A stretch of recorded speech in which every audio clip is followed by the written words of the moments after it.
सुखी नहीं हो सकते।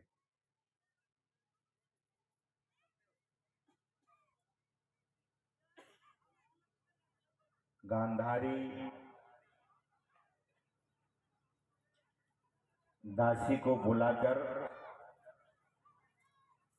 और जो वो मांस का लोथड़ा था उसे टोकरी में रखवा कर कहती है कि जंगल में दूर ले जाकर फेंक दो।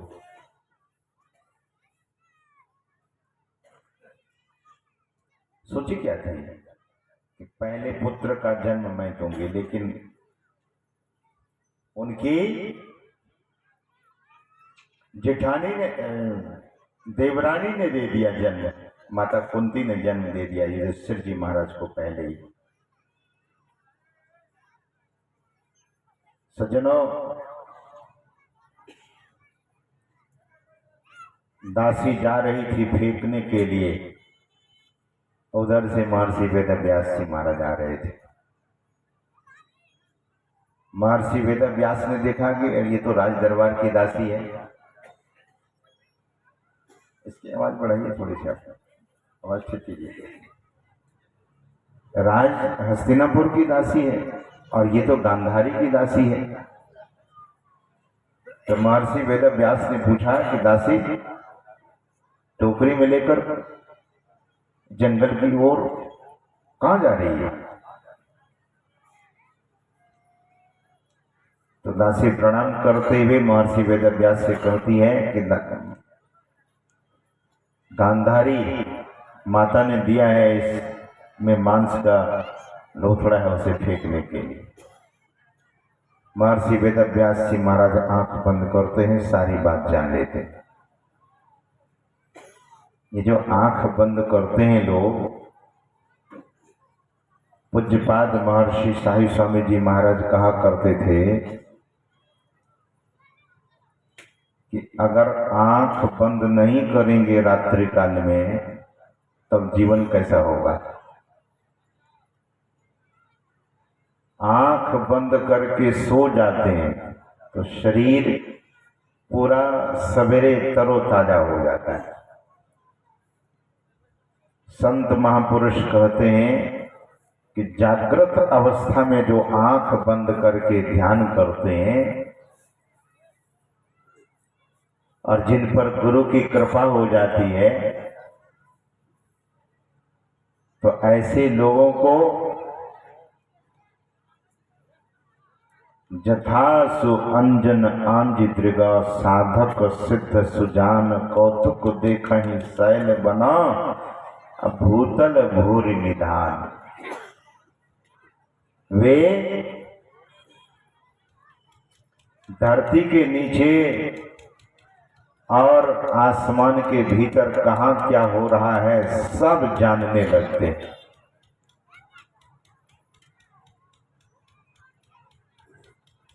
भगवान शंकर भी आंख बंद कर किए रहते, आपने देखा होगा उनकी तस्वीर में। महर्षि वेदव्यास जी महाराज आंख बंद करते हैं, सारी बात जान लेते हैं और दासी से कहते हैं कि तुम लौट जाओ, आओ मेरे पीछे पीछे। महर्षि वेदव्यास जी महाराज हस्तिनापुर पधार गए, राज दरबार में गए और राज दरबार में जाकर फिर अंतःपुर चले गए। अंतःपुर में दासियों ने, अन्य दासियों ने खबर दी कि महर्षि वेदव्यास जी महाराज आए, महर्षि वेदव्यास जी महाराज आए। सब लोग सतर्क हो गए और महर्षि वेदव्यास जी महाराज गांधारी के पास गए और गांधारी से महर्षि वेदव्यास जी महाराज पूछते हैं कि क्या तुम फेंकने के लिए भेजी थी? दासी को टोकरी में देकर क्या फेंकने के लिए भेजी थी? तो गांधारी हाथ जोड़ लेती है। प्रणाम करने के बाद गांधारी कहती है कि आपसे भूत भविष्य और वर्तमान कुछ भी छिपा हुआ नहीं है। आप तो जानते हैं, मैं पुत्र चाहती थी, ज्येष्ठ पुत्र को जन्म देना चाहती थी, लेकिन ऐसा नहीं हुआ महाराज। अब आप ही कोई कृपा कीजिए।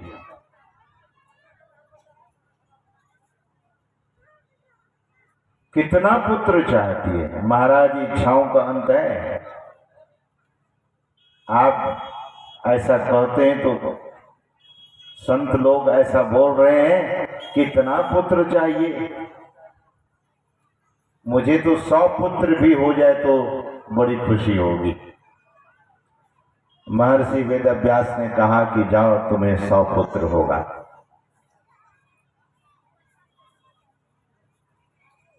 100 पुत्र। तो धृतराष्ट्र को 100 पुत्र हुए, एक पुत्री भी हुई।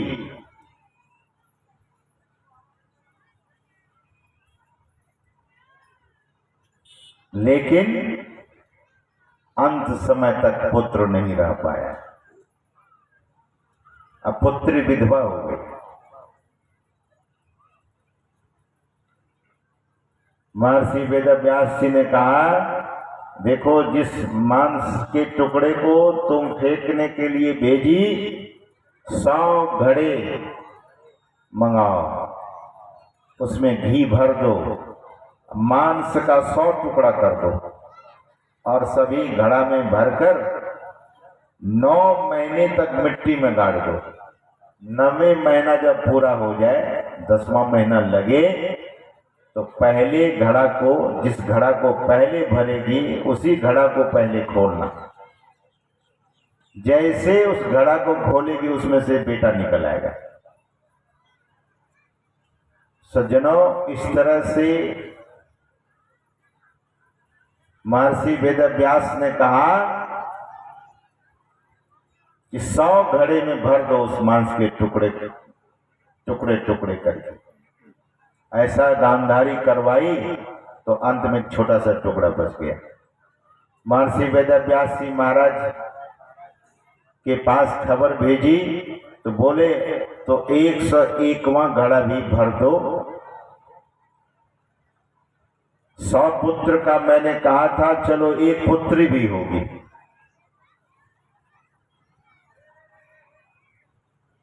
सज्जनों, महर्षि वेदव्यास ने कहा था कि जो पहला घड़ा को तुम खोलेगी, उससे जो पुत्र उत्पन्न होगा, उसे ले जाकर जंगल में फेंक देना, और नहीं तो किसी साधु संतों के शरण में छोड़ आना। 9 महीने पूरा होने के बाद 10वें महीने में जब घड़ा खोला गया, जैसे घड़ा खोला गया, उससे बड़ा बलिष्ठ पुत्र उत्पन्न हुआ। उसी का नाम दुर्योधन। दरअसल में उस समय नाम उसका सुयोधन रखा गया था। दुर्योधन तो बाद में नाम पड़ गया उसका, क्योंकि सुयोद्धा था लेकिन दुर्योद्धा हो गया, इसलिए दुर्योधन नाम पड़ गया। तो दुर्योधन का जन्म हुआ, जैसे ही दुर्योधन का जन्म हुआ, भूकंप हो गया, आंधी तूफान उठ गया, सियार बोलने लगा, उल्लू बोलने लगा, बहुत अपशकुन होने लगा। गांधारी अपने छाती से लगा लेती है उस बेटे को, उस बच्चे को। दासी, भले दासी थी लेकिन संस्कारी थी। दासी ने कहा कि माताजी, गांधारी से कहा, माताजी, महर्षि वेदव्यास ने कहा था कि इस बच्चे को जंगल में किसी साधु संतों के पास छोड़ देना, तो ये काम मैं ही कर देती। अब दीजिए इनको टोकरी में, मैं पहुंचा देती हूँ किसी महात्माओं के पास। गांधारी ने कहा कि तू पागल हो गई? कोई माँ अपने पेट को, अपने बच्चे को इस तरह से देगी? साधु संतों के पास बेटा डाकू हो जाए लोगों को मान्य हो जाता है, लेकिन साधु बने तो बहुत कष्ट होता है।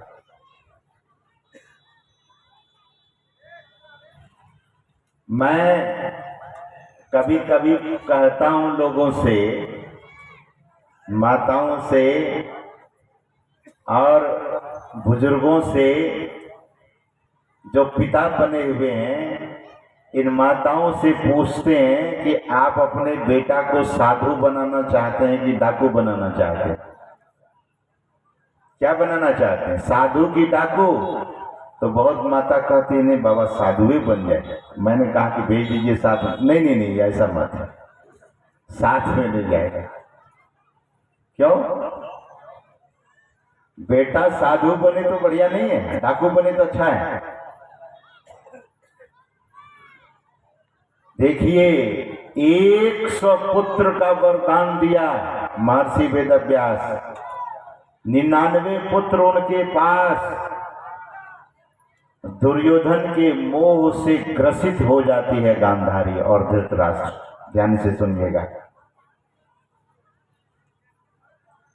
गोस्वामी तुलसीदास जी महाराज कहते हैं कि मोह सकल व्याधिन कर मूला, तेहि ते पुनि उपजहि बहुसूला।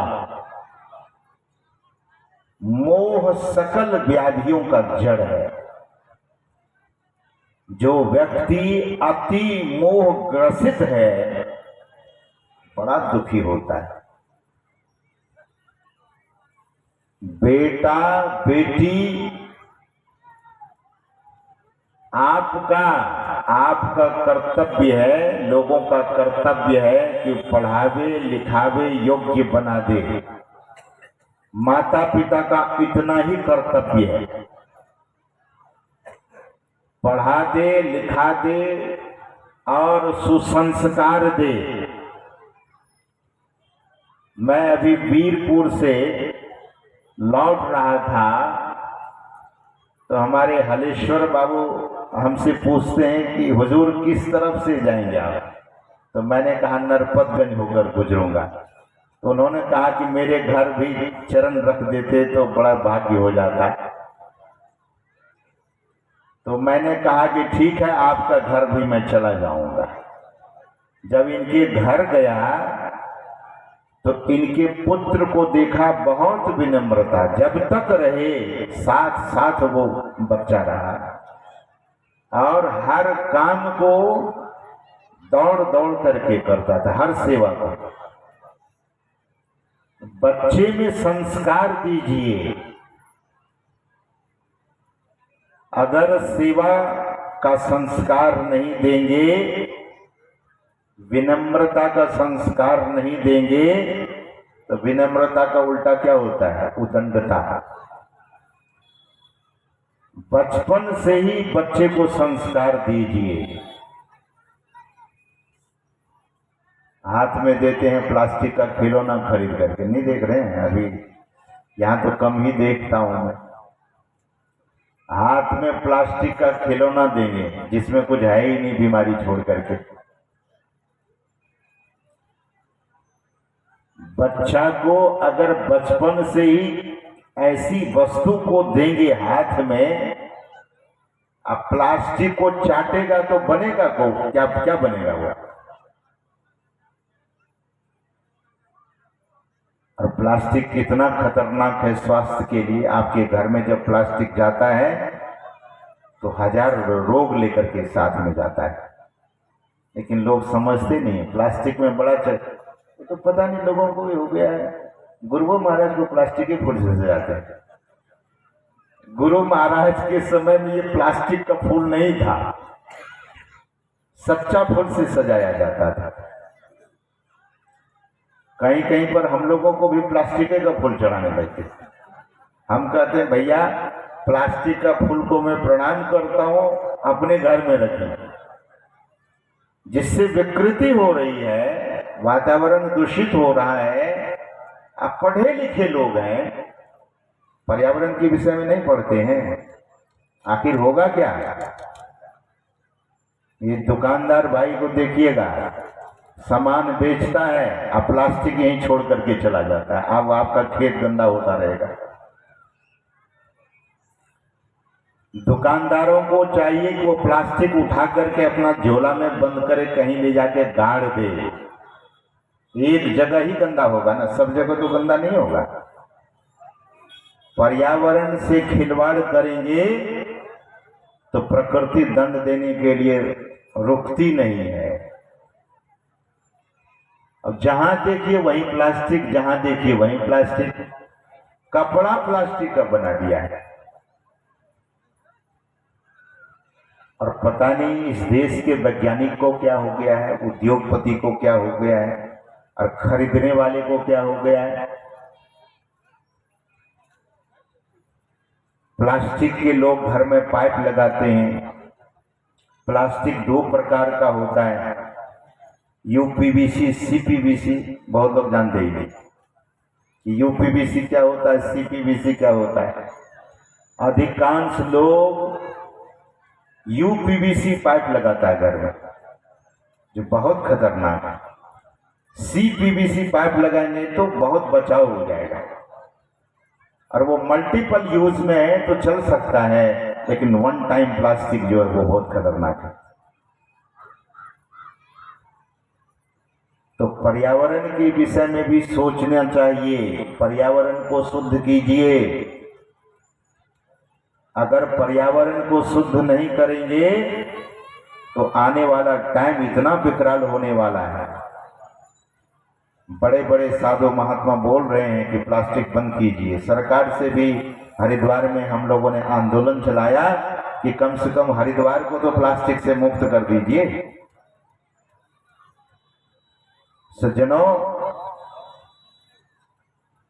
तो बहुत तरह की ऐसी चीज लोग अपने जीवन के साथ खिलवाड़ कर रहे हैं, और जो बच्चे होंगे, जो बच्चे आने वाली पीढ़ी होगी, उस बच्चे का क्या होगा। सत्संग में केवल साधना की बात ही नहीं, सत्संग में कुछ व्यवहारिक बात भी सीखिए। जो डे टू डे लाइफ में हम आप उपयोग करते हैं उसके बारे में आप कॉन्शियस होइए। You must be conscious about day to day life. जो दिन प्रतिदिन का जीवन है उसके बारे में भी सोचिए और ध्यान से सुनिए। ये बोलने के क्रम में आया है तो निवेदन कर देता हूं कि प्लास्टिक को जितना कम उपयोग कीजिए उतना आप सुरक्षित रहेंगे, और इससे बचिए। प्लास्टिक को बाय बाय कर दीजिए। हम लोग, भारत की जनता जग जाएगी तो सरकार को मजबूरन प्लास्टिक बंद करना पड़ेगा, और ये सब होना चाहिए। जागृति लाइए। पढ़े लिखे बच्चे भी इस बात को समझते हैं, लेकिन कहा नहीं जाता है। तो मैं निवेदन कर रहा था कि बच्चे को संस्कार, वह गांधारी इतना मोहग्रस्त हो गई कि संतों की बात को नहीं मानी, महर्षि वेदव्यास की बातों को नहीं मानी। दुर्योधन को रख ली, 99 पुत्र से संतुष्टि नहीं हुई, एक पुत्र, और वो भी बड़ा पुत्र। जो बहन थी जिसका नाम दुःशाला, दुर्योधन की बहन का नाम दुःशाला, बाद में जयद्रथ से ब्याही गई। जो जयद्रथ बड़ा अत्याचारी था, बहुत अनाचारी अत्याचारी था, कदाचारी था। सज्जनों, अगर पहले सब कुछ बिगड़ जाए तो बाद में सुधरना बहुत मुश्किल हो जाता है। लोग कहते हैं बांस जब कच्चा होता है तो जिधर मोड़िएगा उधर मुड़ जाता है, लकड़ी कच्ची होती है तो जिधर मोड़ते हैं उधर मुड़ जाती है। अब वही लकड़ी जब सूख जाती है तो मोड़िएगा तो टूट जाएगी।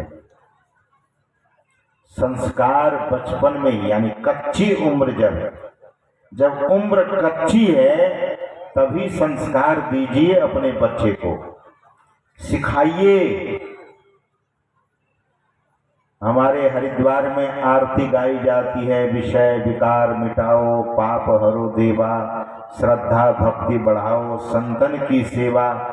संतों की सेवा, ये भारत दरअसल में धर्म प्रधान देश है, ऋषि प्रधान देश है, कृषि प्रधान देश है। गुरु महाराज ने भी कहने की कृपा की है, गुरु की भक्ति और साधु की सेवा। साधु की सेवा करने से बच्चे में संस्कार हो जाता है, साधु संतों का आशीर्वाद मिलता है। कयाधु हिरण्यकश्यपु के पुत्र भक्त प्रहलाद को संगति मिल गई देवर्षि नारद जी महाराज का। देवर्षि नारद जी महाराज का सत्संग मिला तो कितना भी उसे डिगाने का प्रयास किया गया, लेकिन प्रहलाद कभी डिगे नहीं। एक ही नाम, राक्षसी विद्या उनको सिखाया जाता था, क्रूर विद्या सिखाया जाता था संडामर्क के द्वारा। आचार्य संडामर्क प्रहलाद को क्रूर विद्या सिखाता था, राक्षसी विद्या सिखाता था, लेकिन प्रहलाद सुनते ही कहते थे कि ये सब असार है, ये क्रूरता मुझे मत सिखाइए, हरि नाम ही सार है। गुरुजी, आचार्य जी, हरि नाम ही सार है। आप भी जब ये देखिए मैं जपता हूं, और बोल करके हरि नाम लेने लगते थे। कैसा संस्कार। सज्जनों, गांधारी अपने पुत्र को संस्कार नहीं दे सकी। अगर दुर्योधन साधु संतों के संग में चला जाता तो सज्जनों महाभारत युद्ध नहीं होता। संतों की बात टाल दी गई, काट दी गई, तो महाभारत युद्ध का मुंह देखना पड़ा धृतराष्ट्र को, गांधारी को। यहां तक कि त्रैलोकपति भगवान श्री कृष्ण आए समझाने के लिए। धृतराष्ट्र को, दुर्योधन को शांति दूत बन करके गए भगवान। और भगवान श्री कृष्ण ने कहा कि ठीक है, सारा का सारा राज्य रख लीजिए, मात्र 5 गांव दीजिए। दुर्योधन तैयार नहीं हुआ, और भगवान जब जाने लगे तो भगवान श्री कृष्ण को बंदी बनाकर जेल में बंद करना चाहा। आप आकाश को बांध सकते हैं, आकाश को नहीं बांध सकते, सड़ा सकते नहीं, गला सकते नहीं, सुखा सकते नहीं। जिसने आकाश को बनाया वो परमात्मा, वो त्रैलोकपति, उनको बांधने की चेष्टा, उसे भगवान श्री कृष्ण को दुर्योधन कैद कर लेना चाहता था। कैद करके कारागार में यानी जेल में बंद कर देना चाहता था। बड़े शांति दूत बन करके आए, इसको अब मजा चखा देते हैं। दुष्ट, कितनी दुष्टता थी दुर्योधन में। भगवान को ही कैद करने के लिए चाहा। भगवान वहां विराट रूप दिखा देते। भगवान के शरीर से इतना प्रकाश, इतना प्रकाश, जैसे दोपहर के सूर्य को आप देखना चाहेंगे गर्मी के दिनों में तो आंख चौंधिया जाती है। अब भगवान तो करोड़ों सूर्य के समान हो गए। वहां इतना प्रकाश हो गया भगवान के शरीर में, किसी की आंख ही नहीं ठहरने लगी। दुर्योधन वगैरह सबकी शक्ति छीन होने लगी। सैनिक लोगों को जो रखा था कि इसे पकड़ लेना, सैनिक लोग बेहोश होकर के अपने आप गिरने लगे। महाभारत में लिखा है, सज्जनों पढ़िएगा। मतलब जिसे बांधा नहीं जा सकता है, जिसे कैद नहीं किया जा सकता है, जिनके जन्म होने पर बड़ा बड़ा ताला अपने खुल गया, गेट जेल के सातों दरवाजे अपने आप खुल गया, ऐसे समर्थ भगवान को दुर्योधन बांधना चाहता था, कारागार में बंद कर देना चाहता था। भगवान हाथ जोड़कर बोलने लगे थे कि मानो मेरी बात, लेकिन भगवान की बात अनसुना कर दिया, नहीं सुना। सज्जनों, जो संत और भगवंत की बात नहीं सुनता है, ऐसे लोगों को जीवन में बहुत पछताना पड़ता है। आप जानते हैं, महाभारत युद्ध हुआ और धृतराष्ट्र के एक भी पुत्र नहीं बचे और दामाद भी नहीं बचा, जयद्रथ।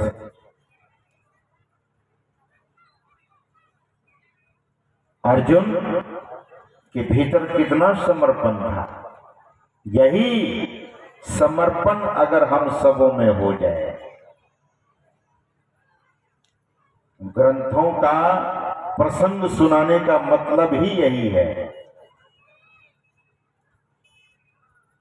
अर्जुन का बेटा मारा गया अभिमन्यु महाभारत युद्ध में। अर्जुन को बहुत दुख हुआ और बात ही बात में अर्जुन प्रतिज्ञा ले लेता है कि मेरे पुत्र को यूं तो 7 महारथी मिलकर मारा है, लेकिन जयद्रथ तांडव किया था उनके शव पर, अभिमन्यु के शव पर। यह बात जब सुनाई गई अर्जुन को, तो अर्जुन बातों ही बात में प्रतिज्ञा ले लिया कि मैं कल जयद्रथ को सूर्यास्त नहीं देखने दूंगा, सूर्यास्त के पहले ही जयद्रथ को मार दूंगा। प्रतिज्ञा ले लिया। भगवान ने कहा, अरे तुम प्रतिज्ञा क्यों ले लिया?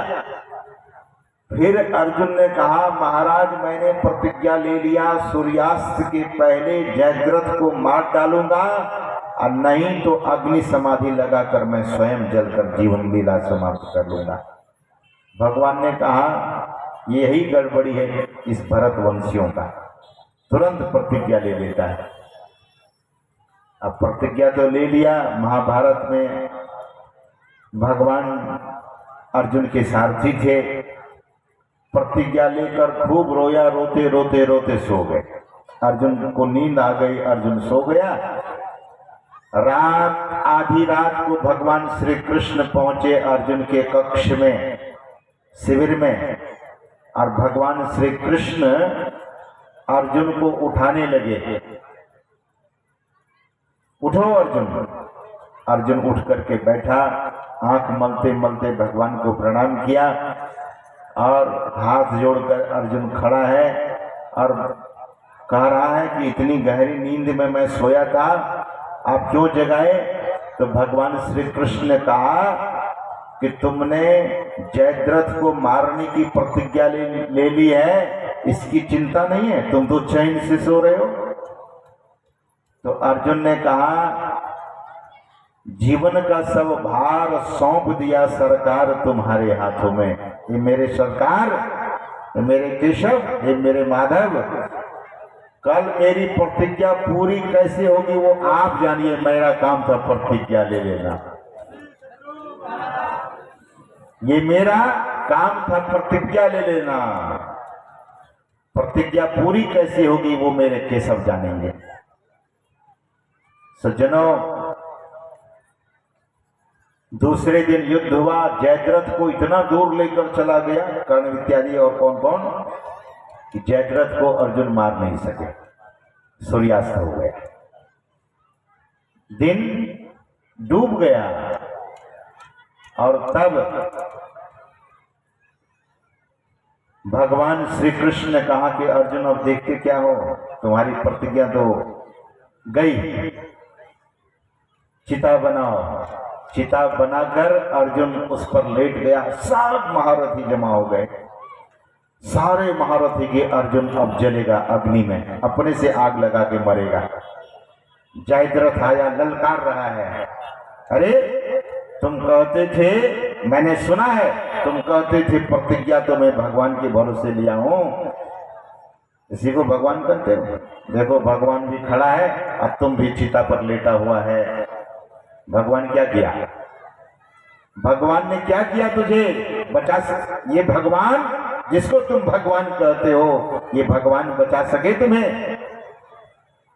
भगवान श्री कृष्ण ने कहा कि तुम सोए हो और इनकी ललकार सुन रहे हो, विरासन से बैठो ना। वीर आदमी सोकर जलता नहीं है, विरासन में जलेगा। तुम विरासन में बैठो, हाथ में धनुष और बांध लो और तब अग्नि लगा दी जाएगी। अर्जुन विरासन पर चिता पर बैठ जाता है और जयद्रथ गाली पर गाली दे रहा है। गाली का बौछार लगा दिया जयद्रथ।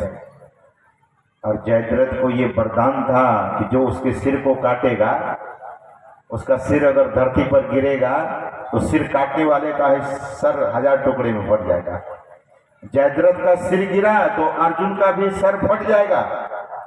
भगवान श्री कृष्ण ने कहा कि अर्जुन सामने जयद्रथ है, बाण संभालो। और भगवान श्री कृष्ण क्या करते हैं? सूरज को पश्चिम में फिर से उगा देते हैं। आपने सुना होगा कि ऐसा हो जाएगा तो पश्चिम में सूर्य उगेगा, लेकिन वो बोलते भले हैं, देखे नहीं होंगे, लेकिन भगवान श्री कृष्ण क्या करते हैं? तो भगवान थे, सूरज को जो आदेश देंगे वही करेंगे ना। सूर्य तो देवता है। सज्जनों, भगवान श्री कृष्ण सूर्य का उदय करा देते हैं पश्चिम में। सूर्य को उगते हुए लोगों ने पश्चिम में नहीं देखा था, सूर्य उगाया। और भगवान श्री कृष्ण ने कहा कि ये रहा सूर्य भगवान और सामने में जयद्रथ, मारो इसे। और बाण ऐसा मारो, इनका पिता संध्या तर्पण कर रहे हैं नदी के जल में, और ऐसा बाण मारो कि इनके पिता ने वरदान लिया था कि मेरे पुत्र का सिर जो काटेगा उसका सर 1000 टुकड़े में फट जाएगा। अब जिसके बाण से गिरेगा ऐसा करो कि बाण ऐसा मारो कि इनके पिता के ही हाथ में इसका सिर गिरा दो, और उन्हीं के द्वारा धरती पर गिरेगा तो उसका सिर फट जाएगा। अर्जुन ने ऐसा बाण मारा।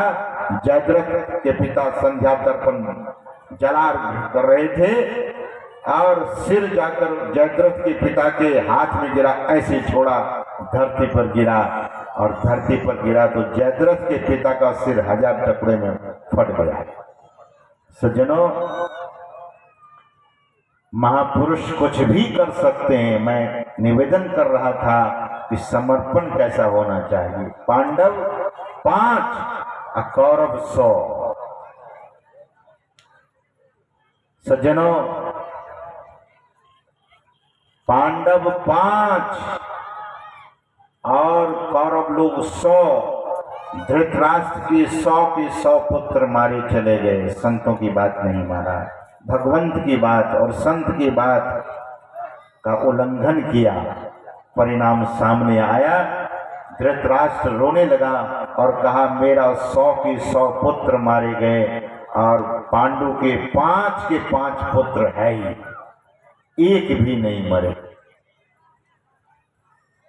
तब झूठी खुशी दिखाने लगा। जब पांडव लोग आए हस्तिनापुर तो धृतराष्ट्र झूठी खुशी दिखाने लगा और कहा कि सभी भाई को कहो मेरे गले से मिलने के लिए, मैं सबको आशीर्वाद दूंगा। अब आशीर्वाद देने की बारी है। जिसके लिए इतना कुआं खोदे, इतनी आग लगवाई, कहाँ काशी भेज दिए जलने के लिए, अब उनको आशीर्वाद देंगे? आशीर्वाद देने का एक बहाना था। सज्जनों, उनको तो भीम को मार देना था कि भीम ही मेरे सभी पुत्रों को मारे। भीम को छोड़ करके कोई मारे ही नहीं, तो बोले भीम को मैं मार डालूंगा, धृतराष्ट्र ने कहा। तो सबों को मिलने के लिए कहा मुझसे मिलो, सबको आशीर्वाद दूंगा। भगवान श्री कृष्ण तो अंतर्यामी थे, भीम का लोहे का मूर्ति बनवा दिया था पहले से। सब मिलने गए, युधिष्ठिर, अर्जुन, भीम नहीं। भगवान ने कहा कि तुम पीछे जाना, और अर्जुन मिले, नकुल मिले, सहदेव मिले। धृतराष्ट्र कहता है कि भीम कहाँ है? तब भीम ने ही उसको अपनी मूर्ति आगे कर दी, लोहे की मूर्ति, ठोस। और भीम समझकर धृतराष्ट्र इतना जोर से दबाया कि भीम की लोहे की मूर्ति चूर चूर हो गई। अब भीम होता तब क्या होता? लोहे की मूर्ति को चूर चूर कर दिया। ईर्ष्या की आग बहुत खतरनाक होती है, द्वेष की आग बहुत खतरनाक होती है सज्जनों। इसीलिए सद्गुरु महाराज कहते थे कि सत्संग सुनेंगे तो हम सबों के जीवन से ईर्ष्या समाप्त हो जाएगी, द्वेष समाप्त हो जाएगा। जो आध्यात्मिक संपत्ति है उसके धनी हो जाएंगे। ये तो विकृति है, ये संपत्ति नहीं है। राग, द्वेष, ये जो अवगुण है सब विकृतियां हैं, जीवन को विकृत करता है, नरक में ले जाता है। भगवान कहते हैं मनुष्य का देह मिला है, मनुष्य बनकर के जीवन को जिए। मनुष्य बनकर के, मनुष्य के शरीर में रहकर राक्षस न बने। जैसे दुर्योधन था, जैसे कंस था, जैसे रावण था, मनुष्य ही था और ऊंचे ऊंचे जातियों में जन्म हुआ था। लेकिन करतूत ऐसी काली थी इन लोगों की कि आज भी इसकी बदनामी ही है। उनके करतूत को सुनकर आज भी लोग है करने लगते हैं सज्जनों। इसलिए ज्ञान बढ़े गुणवान के संगत, ध्यान बढ़े तपसी संकीने। सज्जनों, मोह बढ़े परिवार के संगत, लोभ बढ़े धन के चित दीने। बुद्धि विचार विवेक बढ़े, कभी दीन सुसज्जन संगत कीने। सज्जनों का संसर्ग, संगति सो सुख उपजे। साधुओं की संगति होनी चाहिए। कुसंगति सो उपजोए, कह कबीर तह जाइए। साधु संग जहाँ होए, या सत्संग में आकर मनुष्य जीवन को समझिए। The human life is not a normal life. Human life is really a divine life. If you care this human life, then you are really intellectual. If you are not caring your human life, then you are not loving and not caring your life. If you are wasting your time, if you are wasting your life, then so many obstacles, problems, and so many horrible things is going to come in your life, and life is going to be very, very unhappy life. ये दुखद जीवन। इसलिए भगवान श्री राम कहते हैं कि हम सबों को अपने जीवन को संभाल लेना चाहिए। बड़े भाग्य से मिला है, इसलिए साधना, इसीलिए ध्यान, इसीलिए सत्संग, और इसीलिए सदाचार का पालन करना चाहिए।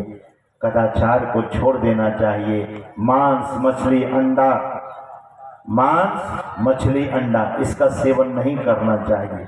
झूठ चोरी नशा हिंसा व्यभिचार, इसको तज देना चाहिए, त्याग देना चाहिए। This is dirtiest thing, this is the सबसे डर्टीएस्ट थिंग।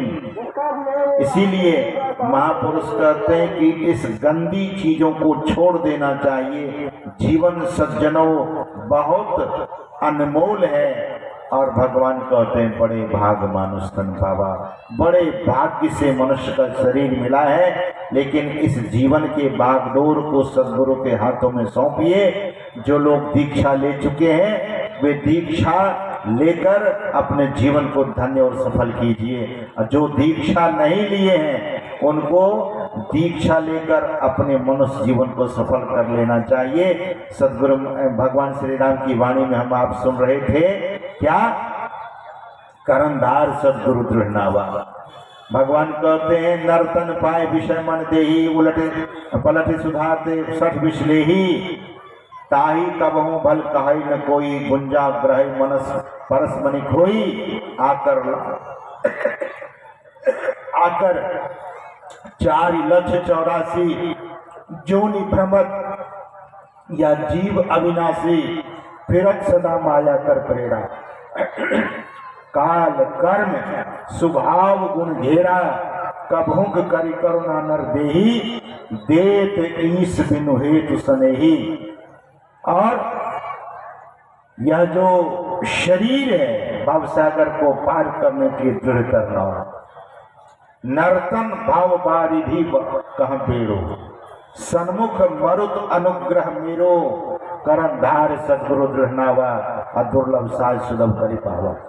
इस जीवन के बागडोर को सच्चे संत सद्गुरु के चरणों में समर्पित कर देना चाहिए। सज्जनों, रामनवमी के एक दिन पहले संत मत के वर्तमान आचार्य पूज्यपाद महर्षि हरनंदन परमहंस जी महाराज की आज पावन जयंती मनाई जा रही है। पूज्यपाद दिल्ली में स्वास्थ्य लाभ ले रहे हैं और महर्षि में ही कुप्पा घाट सिद्ध पीठ में भी उनकी जयंती मनाई गई। और हम आप भी अपने मन से श्रद्धा के 2 पुष्प मन ही मन अर्पण करेंगे वहीं से। और हम लोगों ने अर्पण किया और बहुत खुशी की बात है, रत्नसार के जो सज्जन लोग हैं वे बड़भागी हैं। इस कार्यक्रम को लेने के लिए हमारे श्रद्धे चुनचुन जी और हमारे श्रद्धे महानंद बाबा मेरे पास अचानक गए और बोलने लगे कार्यक्रम। मैं समझता हूँ कि 3 बार तो इसका डेट आगे बढ़ाया गया है और ये निर्धारित आप लोगों को पुण्य, विशेष पुण्य कमाना था, पुण्य का अर्जन करना था। तो इस सत्संग की परिसमाप्ति, इस सत्संग कल संपन्न होगा, परिपूर्ण होगा कल। और कल राम नवमी है, भगवान श्री राम का जन्मदिन है। भगवान श्री राम नवमी तिथि मधुमास पुनीता, नवमी तिथि मधुमास पुनीता यानी मधुमास यानी बसंत, बसंत ऋतु में भगवान श्री राम का जन्म हुआ था। तो कल विशेष भगवान श्री राम के संबंध में भी हम सुनाने का प्रयास करेंगे। और कल विशेष संख्या में आकर अगर राम नवमी के दिन सत्संग करते हैं तो बहुत सोना में सुगंध है। मैं आ रहा था बहुत सारे बाजार